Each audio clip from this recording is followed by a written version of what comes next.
Brasil está com um grande problema chamado biodiesel. O biodiesel que foi adicionado no seu diesel convencional, sem te perguntar se podia ser feito isso, sem saber se iria dar algum problema no seu motor, e foi enfiado garganta abaixo em toda a população de que a gente tem que utilizar agora 20 e tantos por cento, 30 e sei lá até onde a gente vai chegar com essa porcentagem de biodiesel, porque a gente tem uma agenda de transição energética ao qual o Brasil não conseguiu dar nenhuma solução, pelo menos a curto prazo, para essa solução, para essa transição energética de forma mais viável do que apenas adicionar o biodiesel no diesel. Tá, mas qual que é o grande problema de colocar biodiesel no diesel? Não queima igual? Não é simplesmente substituir?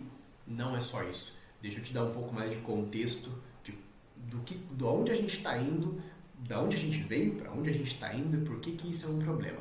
Bom, vou compartilhar aqui com vocês a burrada do biodiesel no Brasil. O contexto dele é o seguinte: o Brasil está tentando descarbonizar por meio do biodiesel, principalmente a parte do automotivo, mas isso tem ali as suas desdobramentos de problemáticas para a parte de maquinários agrícolas e geradores também, que é onde eu entro com a Liconic.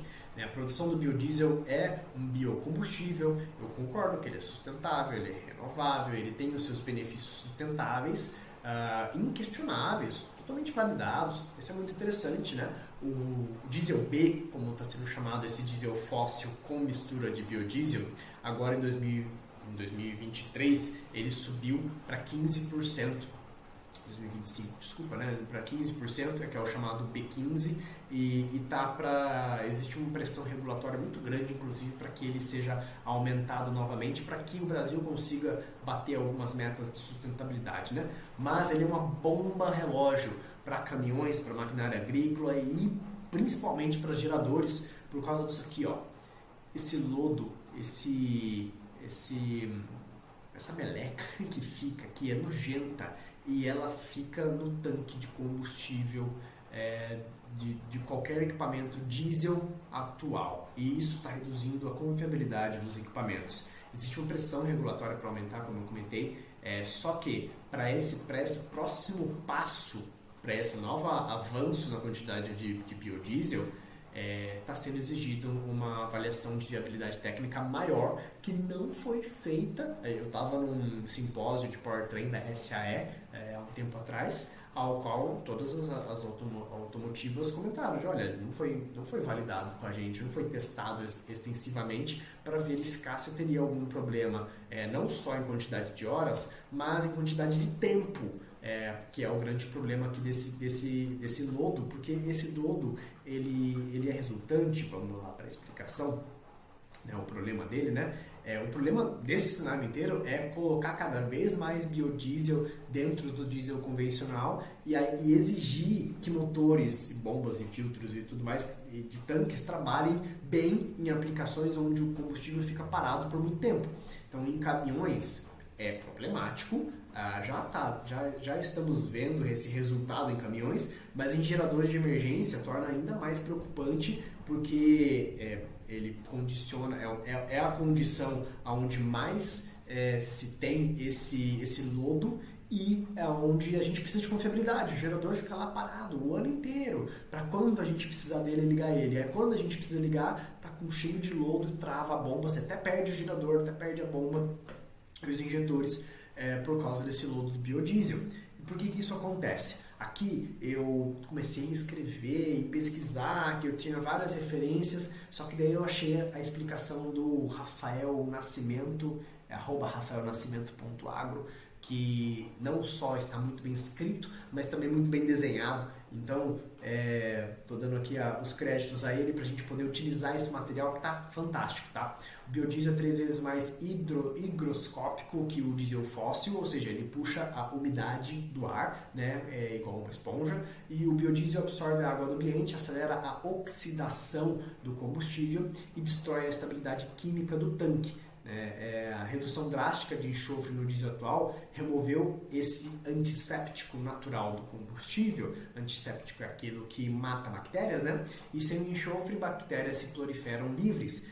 E existe uma redução drástica da lubricidade original e o combustível altamente exposto à degradação. Então, quando a gente fala da degradação desse biodiesel, que é um material biológico, ele é literalmente ali uma degradação de bactérias. Está sendo proliferado bactérias, inclusive é razoavelmente tóxico, não tão mais tóxico quanto o diesel convencional, mas ele tem um outro tipo de toxicidade, né?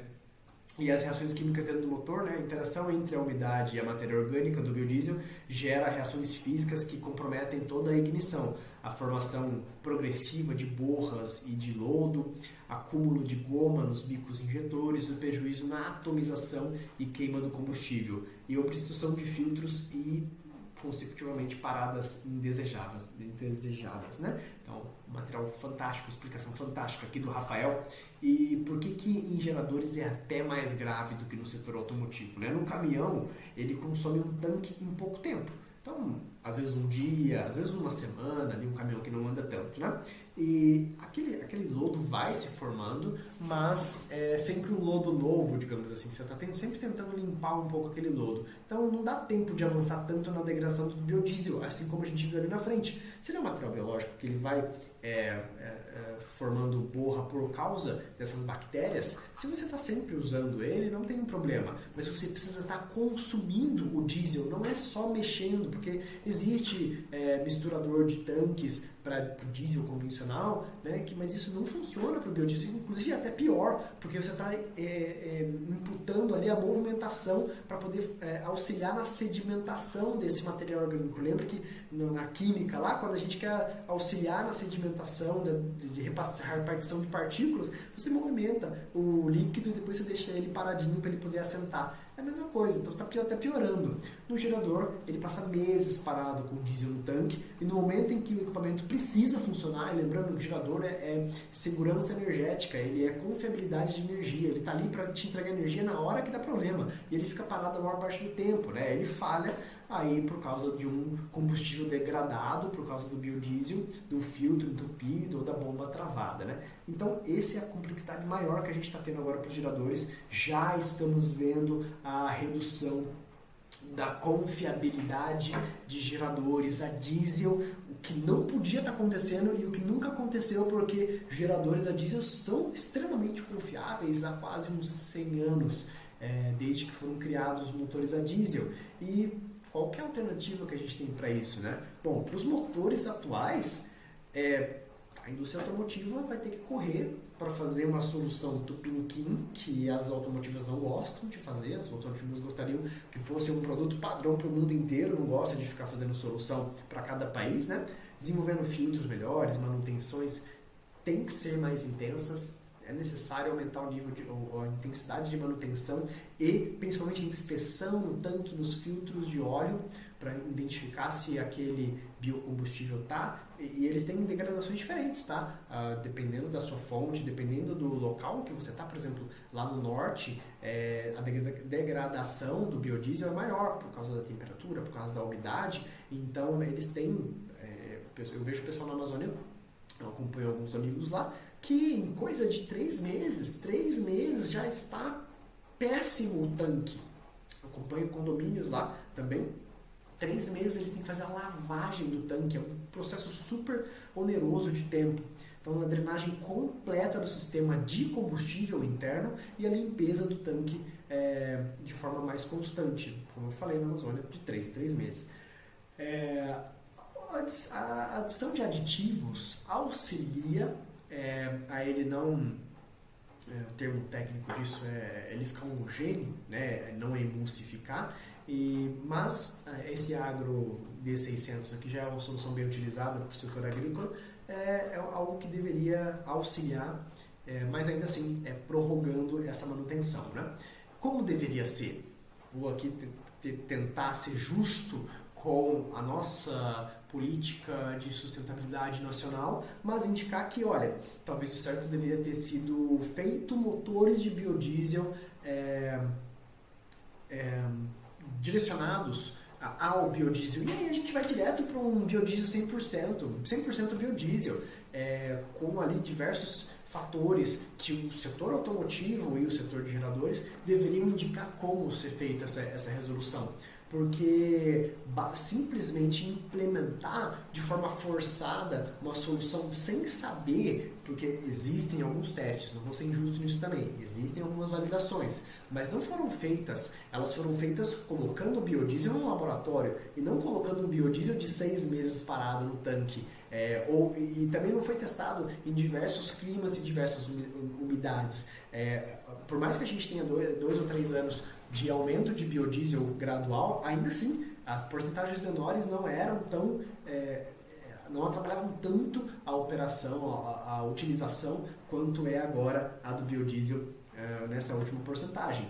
E aí a gente vem com uma outra abordagem de um outro biocombustível que a gente já utiliza no Brasil, que é o etanol. O etanol tem a produção nacional, ele é um biocombustível sustentável da produção até a queima, ele tem um carbon footprint muito bem definido, inclusive por diversas metodologias e já auditado diversas vezes, inclusive gerando créditos de carbono na B3, que é o CBIOS. Ele auxilia na descarbonização geral, emitindo muito menos carbono na sua queima também. Ele tem uma alta capacidade de produção.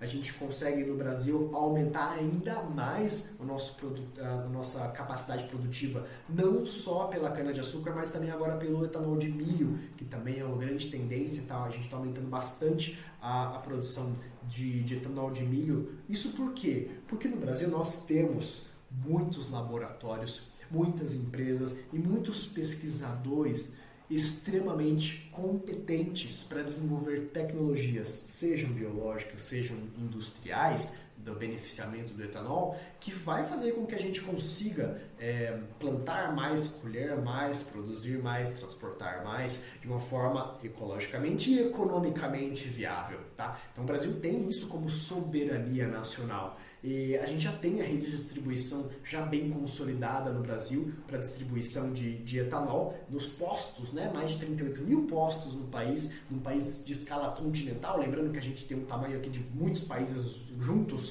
na Europa, então é um problema logístico complexo de ser resolvido e a gente já resolveu, né? E por fim, um preço acessível e com tendência de ficar cada vez menor por causa da nossa eficiência de produção no Brasil. E aí, onde a gente vem com o racional de que, poxa, então vale a pena ter, assim como no setor automotivo já existe carro flex, por que não um ecogerador a etanol? Um gerador para backup de energia que é mais econômico, porque o etanol é mais barato, mais confiável, porque o etanol não tem os problemas do biodiesel e que auxilia na transição energética nacional para um backup de energia verde, sustentável e que de quebra para o cliente final não tem nem fumaça. Então chega de fumaça na cara de quem vai estar utilizando o gerador. Chega de fumaça para o pessoal do condomínio, para o pessoal da indústria, para os comércios, né? Então ele usa etanol, não é um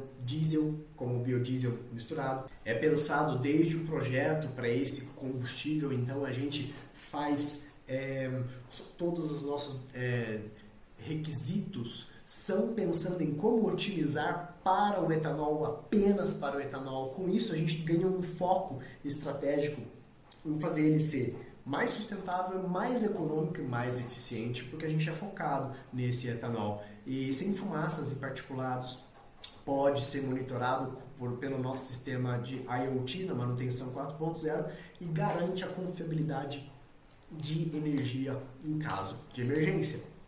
Novamente, porque o etanol tem maior confiabilidade e nosso equipamento, essa unidade aqui como exemplo, tem mais de 3 anos de validação na nossa operação de condomínios aqui em São Paulo. E, bom, esse foi um pouco do cenário geral que está acontecendo no Brasil. Essa é a problemática que está trazendo o biodiesel para o nosso mercado atual. Não devia ter sido feito dessa forma, segundo a minha opinião, mas como a gente pode fugir disso? Bom, foi isso que a gente já acabou de resumir aqui. Cuidado com seus geradores a diesel, cuidado com seus caminhões a diesel, e se vocês precisarem de alguma solução de geradores a etanol, seja portáteis, seja para condomínios, ou seja para setor industrial, até 150 kVA por enquanto, ou em soluções especiais como no setor marítimo, locomotivas, já temos APUs, etanol para locomotiva, ou setor de mineração, aplicações especiais, implementos rodoviários. Entre no site da Liconic, liconic.com.br, lá tem os nossos contatos e a gente pode conversar mais. Bom, sobre o momento de mercado é isso. Se você gostou do vídeo, por favor, dá um like aqui, pode seguir o canal. Se quiser também seguir o canal da Liconic, tá aí nos comentários também. Um abraço.